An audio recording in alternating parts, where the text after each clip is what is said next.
Movie का start थ्रीनविल city से होता है जो कि एक आर्टिफिशियल सिटी है। यहाँ पर घर और पेड़ दोनों ही प्लास्टिक के बने हुए हैं। फिर हम एक लड़के को देखते हैं जिसका नाम टेड होता है और टेड अपने फर्स्ट क्रश के पास जाता है जिसका नाम आर्ट्री है। आर्ट्री उसे बताती है कि वो एक जीवित पेड़ देखना चाहती है जो कि जिंदा हो। यहाँ पे वो बताती है जो भी उसे जीवित पेड़ लाके देगा वो उससे फौरन ही शादी कर लेगी और उस पेड़ को अपने बैकयार्ड में लगाएगी। और वो बोलती है क्या ये पागलपन है? टेड कहता है नो। तभी टेड डिसाइड करता है कि वो एक लाइव पेड़ लाएगा। तभी वो अपनी मॉम एक ग्रैनी से पूछता है कि लाइव पेड़ मुझे कहाँ से मिलेगा। तभी उसकी ग्रैंडमा वेस्लो का पता बताती हैं और बोलती हैं कि वही है वो आदमी जो तुम्हारा काम कर सकता है और वहीं से तुम्हें एक लाइव पेड़ मिल सकता है। लेकिन उसकी ग्रैंडमा उससे कहती हैं कि तुम्हें वहाँ जाने से पहले एक स्नेल और एक की ले जानी पड़ेगी, तभी वहाँ से तुम्हें एक पेड़ मिल पाएगा। और उसी रात टेड कीलो और स्नेल को लेकर वेस्लो की खोज में निकल जाता है जो कि इस सिटी से बाहर रहता है। और फिर दूसरी तरफ हमें सिटी के मैनेजर को दिखाया जाता है जो कि काफ़ी लालची होता है और उसके असिस्टेंट उसे बता रहे होते हैं कि वो कैसे बोतल के अंदर से ऑक्सीजन भरकर लोगों को बेचकर उससे बहुत ज़्यादा मुनाफा कमा सकते हैं और उन्हें उससे काफ़ी पैसे मिलेंगे। और तभी मेयर के बॉडीगार्ड्स आकर उसे अलर्ट करते हैं और उसे बताते हैं कि एक 11 साल का बच्चा जो कि टेड है वो सिटी छोड़कर जा रहा है। ये देखकर मेयर को काफ़ी गुस्सा आता है लेकिन हम देखते हैं टेड वहाँ से निकल जाता है और उसे काफ़ी प्रॉब्लम्स को फेस करना पड़ता है और टेड लोरेक्स सिटी में पहुँच जाता है। जैसे ही वो आगे बढ़ता है तो वो स्नेल को देखता है और स्नेल उसे जाने से मना करता है लेकिन वो आगे बढ़ता है। लेकिन तभी वेंस्टर वहाँ आ जाता है और वो अपने घर से बाहर नहीं निकलता। वो विंडो से ही टेड को जाने के लिए कहता है लेकिन टेड वहाँ से नहीं जाता और वो उससे एक असली पेड़ के बारे में बात करता है। जब उसे पता चलता है कि वो एक असली पेड़ के बारे में पूछ रहा है तो वो उससे कहता है ये सब मेरी ही गलती है, ये सब मेरे आविष्कार की वजह से हुआ। तो वो उसे अपनी स्टोरी बताना स्टार्ट कर देता है और वो उसे बताता है कि जब वो यंग था तो उसने एक आविष्कार के लिए अपने घर को छोड़ दिया था। ये देखकर उसकी फैमिली मेम्बर्स सब उसका मजाक उड़ाते हैं लेकिन वो अपने घर को छोड़कर अपने सफ़र पर निकल जाता है। तभी उसे एक हरी भरी जगह दिखती है जो कि काफ़ी ही हरियाली से भरी हुई थी और वहाँ पे सुंदर सुंदर पेड़ खड़े थे। ये देखकर वेंसलर वहीं रुक जाता है लेकिन जैसे ही वेंसलर पेड़ काटना स्टार्ट करता है तो सारे जीव वहाँ से छिप जाते हैं और जो वेंसलर ने पेड़ काटा था तो उसमें से एक रहस्यमयी जीव निकलता है और उसका नाम लोरेक्स होता है। लोरेक्स अपने पेड़ को कटा हुआ देखता है तो उसे काफ़ी दुख होता है तो वो वेंसलर से वहाँ से जाने के लिए बोलता है लेकिन वेंसलर वहाँ से जाने से इनकार कर देता है और वो उससे बोलता है कि वो अब यहीं पर रहेगा। तभी वेंसलर उससे कहता है कि उसका जितना दिल करेगा वो उतने पेड़ काटेगा और लोरेक्स उसे एक कर्ज देता है और फिर वहाँ से चला जाता है। यहाँ पर फिर वेंसलर टेड से कहता है कि अब तुम कल को आना। तभी हम देखते हैं कि एट्रिक अपना बर्थडे सेलिब्रेट कर रही होती है और वहाँ पर टेड भी होता है और टेड उसके लिए गिफ्ट में एक जीवित पेड़ लाता है।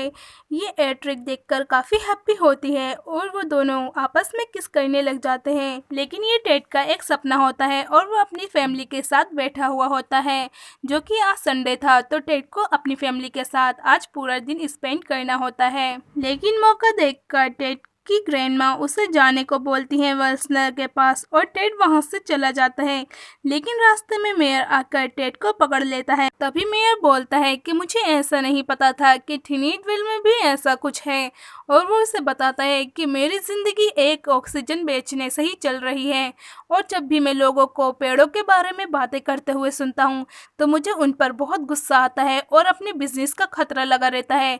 और वो उसे समझाने की कोशिश करता है कि तुम मेरे बिजनेस में टांग मत अड़ाओ और वो पेड़ का ख्याल अपने दिल और दिमाग से निकाल दो।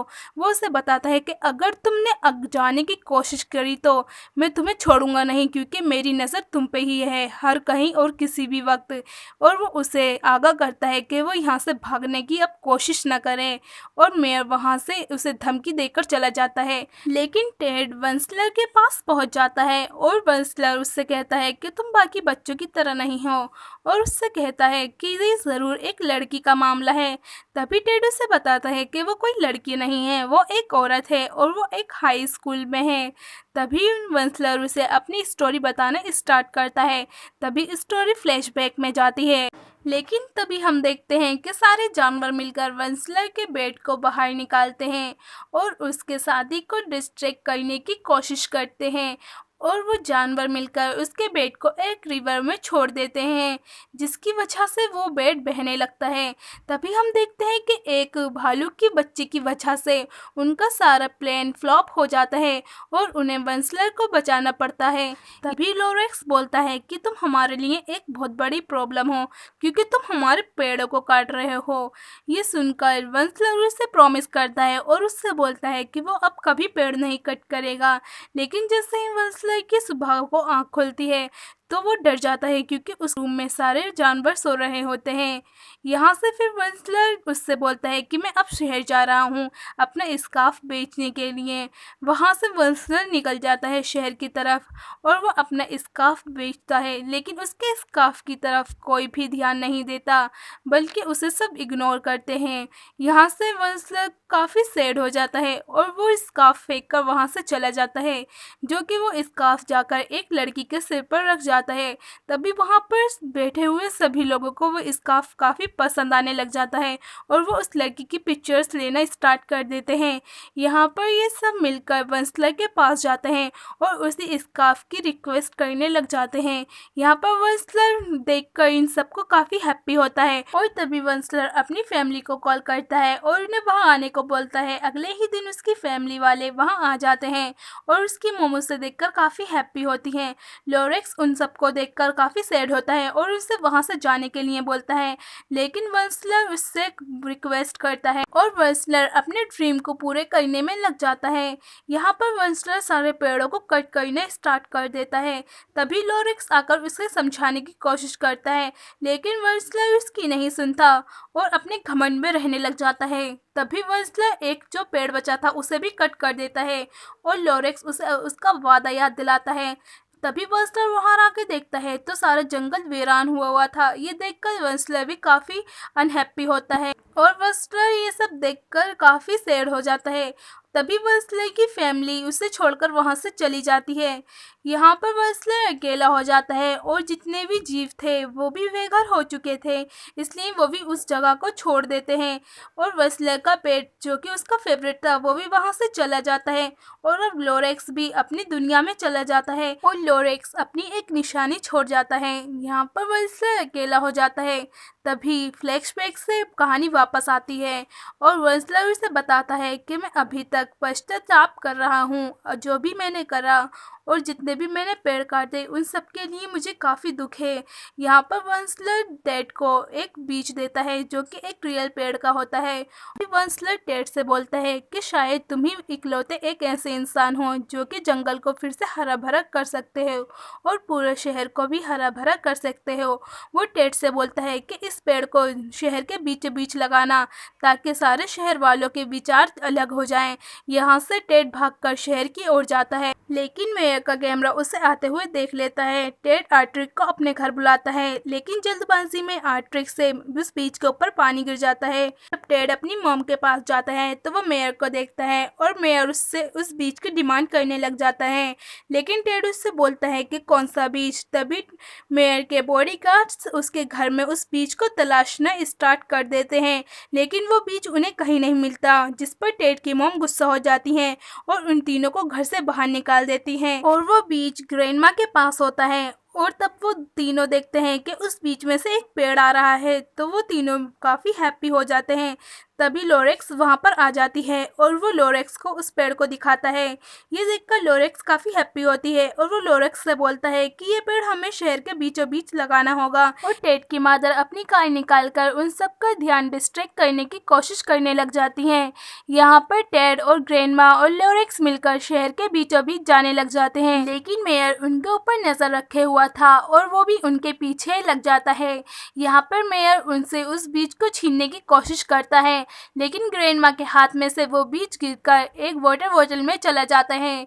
यहाँ पर वो दोनों ही मिलकर उस वाटर बोतल को उठाने लग जाते हैं, लेकिन ग्रैंडमा मेयर से वो वाटर बॉटल छीन लेती है और वो उस बीज को वहाँ पर दबाने के लिए एक गीली मिट्टी ढूंढने लग जाते हैं, लेकिन वहाँ पर गीली मिट्टी नहीं मिलती।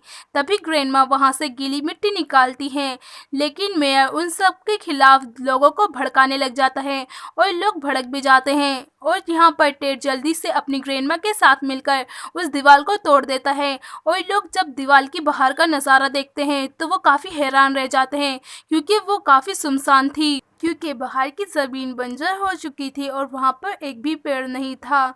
यहाँ पर टेड सबको समझाने की कोशिश करने लग जाता है और टेड बोलता है कि अभी भी देर नहीं हुई है, हम इस बीज को बोकर और भी सारे पेड़ उगा सकते हैं।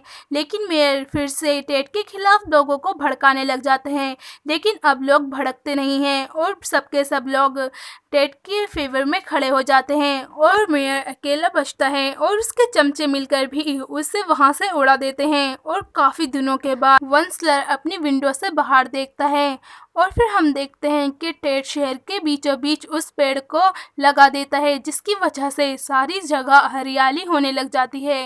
वंसलर ये देखकर काफ़ी हैप्पी होता है और वंसलर के पास लॉरेक्स आता है। लॉरेक्स को वंसलर देखकर काफ़ी हैप्पी होता है और उसे हक करता है। यहाँ पर ये मूवी एंड हो जाती है। सो गाइस, मेरी आप सभी से एक रिक्वेस्ट है।